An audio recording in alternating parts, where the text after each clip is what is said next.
महागाई प्रकरणी गोव्याच्या मुख्यमंत्र्यांनी केलेले वक्तव्य चुकीचे आहे असे माजी मुख्यमंत्री व खासदार जगदीश शेट्टर यांनी सांगितले। शुक्रवारी बेळगावात पत्रकारांशी बोलताना त्यांनी स्पष्ट केले की केंद्रीय मंत्र्यांनी कुठेही परवानगी देणार नाही असं म्हटलेलं नाही, माध्यमांनाही सांगितलेलं नाही, सदनांनाही म्हटलेलं नाही। आपला हक्क आपण केंद्राकडे मांडून घ्यावा। गोव्याचे मुख्यमंत्री आपल्या वक्तव्यामुळे अनावश्यक गोंधळ निर्माण करत आहेत असे त्यांनी म्हटले। ಸರಿ ಮದ ವಿಚಾರ ಮತ್ತೆ ಬರತ್ತದೆ ಜೊತೆಗೆ ಈ ವಿಚಾರದಲ್ಲಿ ಎರಡೂ ಸರ್ಕಾರಗಳು ಸಾಕಷ್ಟು ನಿರ್ಲಕ್ಷ್ಯವನ್ನು ವಹಿಸಿದೆ। ಅದರಲ್ಲಿ ಪ್ರಮುಖವಾಗಿ ಸಂಸದರು ಯಾವುದೇ ರೀತಿಯಾದಂಥ ಧ್ವನಿಯನ್ನ ಎತ್ತಿಲ್ಲ ಅನ್ನುವಂಥ ಆರೋಪ ನೋಡಿ। 2-3 ಸಲ ನಾನು ಅದು ಪ್ರಯತ್ನ ಮಾಡಿದ್ದೇನೆ ಪಾರ್ಲಿಮೆಂಟಲ್ಲಿ ರೇಜ್ ಮಾಡಲಿಕ್ಕೆ। ಇವನ್ನು ಮಣ್ಣಿನ ಸದ್ಯಕ್ಕೆ ಪಾರ್ಲಿಮೆಂಟಲ್ಲಿ ರೇಜ್ ಮಾಡಲಿಕ್ಕೆ 0 ಅವರ್ನಲ್ಲಿ ಕಳಿಸಿದ್ದೆ ನಾನು ಮ್ಯಾಟರು, ಅದು ರೀಚ್ ಆಗಲಿಲ್ಲ। ಆ ಹಿನ್ನೆಲೆಯಲ್ಲಿ ಅಲ್ಲಿ ಏನು ಧ್ವನಿ ಎತ್ತಬೇಕು ಎತ್ತುವಂಥ ಪ್ರಯತ್ನ ಮಾಡ್ತೀವಿ। ಇದರ ಜೊತೆಗೆ ಇಂಡಿವಿಜುವಲ್ ಆಗಿ ವೈಯಕ್ತಿಕವಾಗಿ ಇವತ್ತು ಸಚಿವರನ್ನು ಭೇಟಿಯಾಗುವಂಥದ್ದು, ಅವ್ರ ಮೇಲೆ ಪ್ರೆಷರ್ ತೊಗೊಂಬರುವಂಥದ್ದು ಅದೆಲ್ಲ ಪ್ರಯತ್ನ ನಡೀತಾ ಇದೆ। ಅದಕ್ಕಾಗಿ ಗೋವಾ ಮುಖ್ಯಮಂತ್ರಿ ಗೋವಾದ ಒಬ್ಬ ಜವಾಬ್ದಾರಿ ಮುಖ್ಯಮಂತ್ರಿಯಾಗಿ ಸಾವಂತ್ ಅವರು ಅಲ್ಲಿ ತಮ್ಮ ಸದನದಲ್ಲಿ ನಿಮ್ಮ ಹಕ್ಕು ಬಾಧ್ಯತೆಗಳ ಬಗ್ಗೆ ಮಾತಾಡಲಿ, ನಿಮ್ಮ ಆದಾಯ ಬಗ್ಗೆ ನಮ್ಮ ಹಕ್ಕು ಐತಿ, ಮತ್ತೊಂದು ಐತಿ, ಎಲ್ಲ ಕೋರ್ಟಲ್ಲಿ ಫೈಟ್ ಮಾಡಿರಿ, ಟ್ರಿಬ್ಯುನಲ್ನಲ್ಲಿ ಫೈಟ್ ಮಾಡಿರಿ। ಈ ಟ್ರಿಬ್ಯುನಲ್ಲು ನಮ್ಮ ಪರವಾಗಿ ಆರ್ಡರ್ ಆಗಿದೆ, ಕುಡಿಯ ನೀರಿನ ಸಲ ಇಷ್ಟು ಕೊಡಬೇಕು ಮತ್ತು ಜಲವಿದ್ಯುತ್ ಸಲುವಾಗಿ ಇಷ್ಟು ಕೊಡಬೇಕು ಅನ್ನುವಂಥದ್ದು ಈಗಾಗಲೇ ನಿರ್ಧಾರ ಆಗಿದೆ। ಆದಮೇಲೆ ಅದನ್ನು ಒಬೆ ಮಾಡುವಂಥ ಕೆಲಸ ಗೋವಾ CM ಅವ್ರು ಮಾಡಬೇಕು। ಅದಕ್ಕೆ ಅರಣ್ಯ ಮತ್ತು ಬೇರೆ ಬೇರೆ ಇಲಾಖೆಗಳ ಪರಿಸರ ಇಲಾಖೆ ಪರ್ಮಿಷನ್ ತೊಗೊಳ್ಳೋದು ಉಳಿದ ಆ ಪ್ರೊಸೆಸ್ ನಡೀತಾ ಇದೆ। ಇನ್ ದ ಮೀನ್ ಟೈಮ್ ಅಲ್ಲಿ ಸಾವಂತ್ ಅವರು ಗೋವಾದ ಸದನದಲ್ಲಿ ಹೋಗಿ ಏನು ಹೇಳ್ತಾರೆ, ಭೂಪೇಂದ್ರ ಯಾದವ್ ಏನು ಪರಿಸರ ಇಲಾಖೆ ಮಂತ್ರಿ ಇದ್ದಾರೆ, ಅವ್ರನ್ನ ಭೇಟಿಯಾಗಿದ್ದೆ, ಅವ್ರು ಎಟ್ ಎನಿ ಕಾಸ್ಟ್ ನಾವು ಕರ್ನಾಟಕಕ್ಕೆ ಪರ್ಮಿಷನ್ ಕೊಡೋದಿಲ್ಲ ಅಂತ ಹೇಳಿದಾರೆ ಅಂತ ಹೇಳ್ತಾರಲ್ಲ statement, that is completely wrong. ನಿಮ್ಮದು ಹೋಗಿ ನಿಮ್ಮದು ಹಕ್ಕನ್ನು ಹೇಳ್ರಿ, ನೀವು ಮನವಿ ಕೊಡ್ರಿ। ಆದರೆ ಇವತ್ತು ಸದನದಲ್ಲಿ ಆ ರೀತಿ ತಪ್ಪು ಹೇಳಿಕೆ ಕೊಡುವಂಥದ್ದು ಈ ಭೂಪೇಂದ್ರ ಯಾದವ್ ಅವರು ಎಲ್ಲಿ ಹೇಳಿಲ್ಲ, ಪಾರ್ಲಿಮೆಂಟರಿ ಹೇಳಿಲ್ಲ, ಯಾವುದೇ ಸ್ಟೇಟ್ಮೆಂಟ್ ಕೊಟ್ಟಿಲ್ಲ, ಪತ್ರನೂ ಬರೆದಿಲ್ಲ। ಹೀಗಾಗಿ ಈ ರೀತಿ ಹೇಳಿ ಕೇಂದ್ರ ಸಚಿವರನ್ನ ಈ ಕಡೆ ತರಿಸುವಂಥ ಕೆಲಸ ಸಾವಂತ್ ಅವರು ಮಾಡಬಾರ್ದು ಮತ್ತು ಈ ಹೇಳಿಕೆ ಇದೆಯಲ್ಲ ಅದನ್ನು ಖಂಡಿಸ್ತಾ ಇದ್ದೇನೆ ಸಾವಂತರ ಹೇಳಿಕೆಯನ್ನು। ಇದರಿಂದ ಅನ್ನೆಸರಿ ಇವತ್ತು ಕನ್ಫ್ಯೂಷನ್ ಕ್ರಿಯೇಟ್ ಆಗ್ತದೆ ರೈತರಲ್ಲಿ ಮತ್ತು ಹೋರಾಟಗಾರರಲ್ಲಿ ಕ್ರಿಯೇಟ್ ಆಗ್ತದೆ। ಕರ್ನಾಟಕ ಮತ್ತು ಗೋವಾದ ಸಂಬಂಧ ಒಳ್ಳೆಯದಿದೆ, ಅದನ್ನು ಕೆಡಿಸುವಂಥದ್ದು ಆಗಬಾರ್ದು। ಮತ್ತು ಮಹದಾಯಿ ಇದ್ರ ಬಗ್ಗೆ ಹೇಳೋದಾದರೆ ನಾವು ಇಂಟರ್ನಲ್ಲಿ ಎಲ್ಲೆಲ್ಲಿ ಪ್ರೆಷರ್ ತರಬೇಕು ಅದೆಲ್ಲ ಮಾಡ್ತಾ ಇದ್ದೇವೆ। ಆದಷ್ಟು ಬೇಗ ಇದಕ್ಕೆ ಒಳ್ಳೆಯದಾದಂಥ ನಿರ್ಧಾರ ಕೇಂದ್ರ ಸರ್ಕಾರ ಮಾಡ್ತದೆ ಅನ್ನುವಂಥ ವಿಚಾರ ಮತ್ತು ಮಹದಾಯಿಯಿಂದ ಏನು ನಮಗೆ ಹಕ್ಕಿದೆ ಕಳಸಾ ಬಂಡೂರಿಯಿಂದ 3 TMSಗಿಂತ ಹೆಚ್ಚು ನೀರು ಕುಡಿ ನೀರಿನ ಸಲುವಾಗಿ ಡೈವರ್ಟ್ ಮಾಡುವಂಥದ್ದು ಅದು ಇವತ್ತಿಲ್ಲ ನಾಳೆ ಆಗೇ ಆಗ್ತದೆ ಅನ್ನುವಂಥ ವಿಶ್ವಾಸ ನನಗಿದೆ। ನೋಡಿ, ಇದರಲ್ಲಿ ಪಾರ್ಟಿ ಪಂಗಡ ಅನ್ನೋಂಥ ಬರುವುದಿಲ್ಲ। ಇಲ್ಲಿ ಯಾವಾಗಲೂ ಸಹಕಾರ ಇಲಾಖೆ ಇವತ್ತು ಬರೀ ಬೆಳಗಾವಿ ಜಿಲ್ಲಾ ಅಷ್ಟೇ ಅಲ್ಲ, ಧಾರವಾಡ ಜಿಲ್ಲೆ ಇರ್ಬೋದು, ಬೇರೆ ಬೇರೆ ಜಿಲ್ಲೆ ಇರ್ಬೋದು, ಅಲ್ಲಿ DCC ಬ್ಯಾಂಕ್ಗಳ ಏನು ಚುನಾವಣೆ ನಡೀತದೆ ಅಲ್ಲಿ ಪಕ್ಷದಲ್ಲೇ 2-3 ಗುಂಪು ಇರ್ತವೆ, ಅವರೇ ಫೈಟ್ ಮಾಡಿ ಹೋರಾಟ ಮುಖಾಂತರ ಬರ್ತಾರೆ, ಕೊನೆಗೆ ಅಲೈನ್ಮೆಂಟ್ ಬೇರೆ ಬೇರೆ ಆಗ್ತಾವೆ, ಕೊನೆಗೆ ಅಧ್ಯಕ್ಷ ಉಪಾಧ್ಯಕ್ಷ ಮಾಡುವಾಗ। ಹೀಗಾಗಿ ಅಲ್ಲಿ ರಾಜಕಾರಣ ತರುವಂಥದ್ದು ಅವಶ್ಯಕತೆ ಇಲ್ಲ, ಅಲ್ಲಿ ಯಾವ ರೀತಿ ಯಾರ ಶಕ್ತಿ ಇರ್ತದೆ ಅದ್ರ ಪ್ರಕಾರ ಅಲ್ಲಿ ನಡೀತದೆ ಅಷ್ಟೇ। ನೋಡಿ, ಧರ್ಮಸ್ಥಳ ವಿಚಾರದ ಬಗ್ಗೆ ಈಗಾಗಲೇ ರಾಜ್ಯ ಸರ್ಕಾರ SIT ನೇಮಕ ಮಾಡಿದೆ।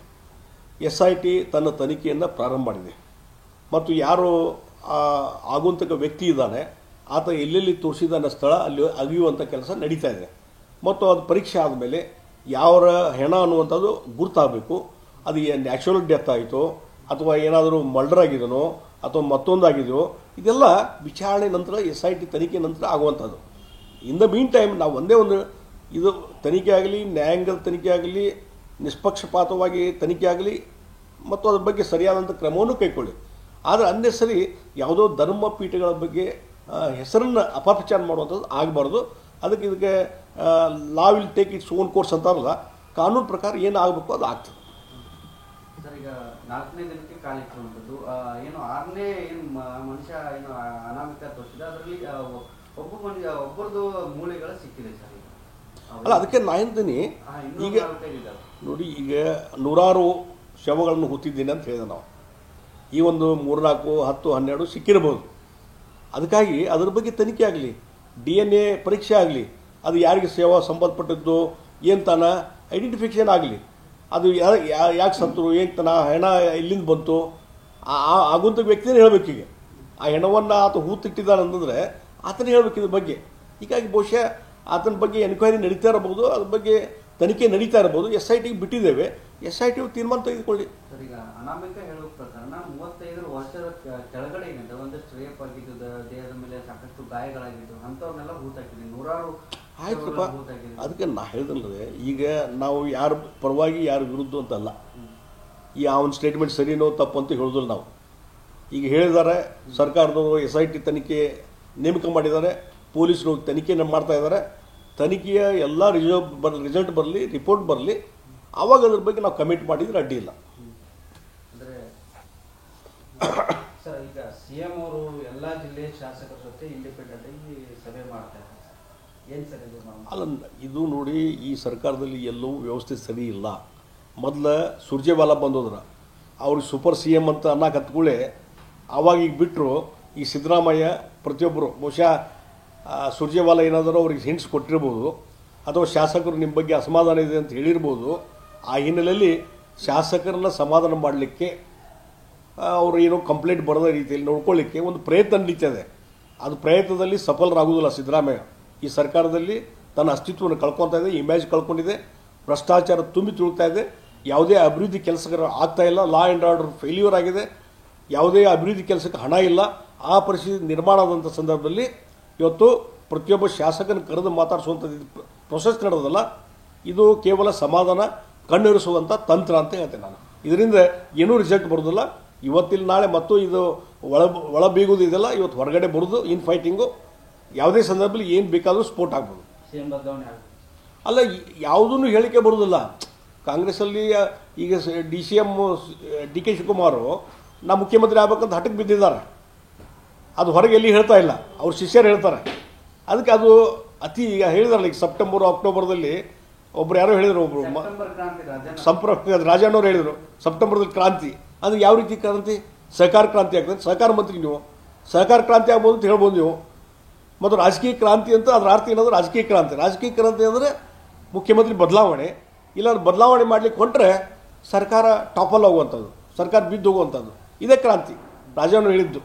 ಅದಕ್ಕಾಗಿ ಇವತ್ತು ಅವರ ಹೇಳಿಕೆಗಳಿರೋದಲ್ಲ ಸಿಗ್ನಲ್, ಅವೆಲ್ಲ ಇಂಟರ್ನಲ್ ಏನು ಇದು ಸಂಘರ್ಷ ನಡೀತದಲ್ಲ ಅದರದ್ದು ಸಿಗ್ನಲ್ಲು ಇವೆಲ್ಲ ಹೇಳಿಕೆಗಳು ಅಂತ ಹೇಳ್ತೀನಿ. ಡೆव्हलपमेंट ಬಗ್ಗೆ ನೋಡಿ, ಇಡೀ निष्पक्ष होऊन चौकशी व्हावी, या काळामध्ये कोणत्याही धर्मपीठाची बदनामी होऊ नये, शेकडो प्रेते पुरलेली आहेत असे अज्ञात व्यक्तीने सांगितले आहे. याबाबत DNA तपासणीही व्हावी.